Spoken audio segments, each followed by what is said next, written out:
dog sniffing! No dog sniffing!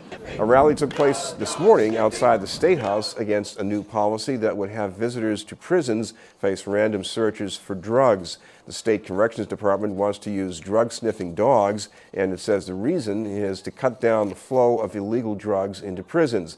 Activists and civil rights lawyers say the searches go too far and would discourage efforts at prisoner reintegration. When we're looking at imposing these types of restrictions on individuals who are coming to visit those who are incarcerated, people who have not committed any crime, people who are not even accused of any crime, we want to find a way or a means that is the least restrictive and least burdensome on those individuals. So certainly there could be other ways that can detect whether or not narcotics or other contraband are being brought into the prison. And also there's really a big question around the other ways that this contraband is being brought into the prisons. It's not just visitors. The concept that they're applying is to visitors.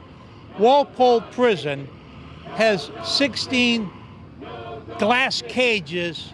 There's non-contact visits.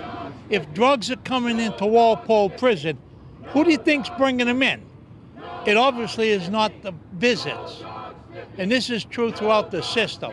Dogs are an iconic figure, and not in a positive way in this situation. Even more recently, you can think about the military working dogs in Iraq and in Guantanamo, and those pictures of those frightened detainees who were faced, basically face to face with these large dogs. And in reality, it's not going to serve the purpose that the DOC says it's there to serve. They say that this is to help reentry efforts, but we know that reentry is best helped by having liberal, open visitation policies. We're going back to the 60s and the 50s, the civil rights movement, when our people were attacked by dogs. Who wants a dog to come up on them and sniff them? Now, we understand that there is a problem with drugs coming into the penal system, but we also know that the possibility of the correctional officers are doing it also. So if we're gonna be fair across the board, then everybody should be checked out.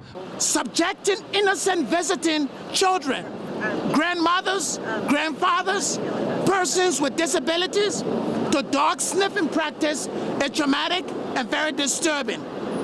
Scaring prisoners by traumatizing their loved ones undermines successful re-entry efforts and adequate reintegration.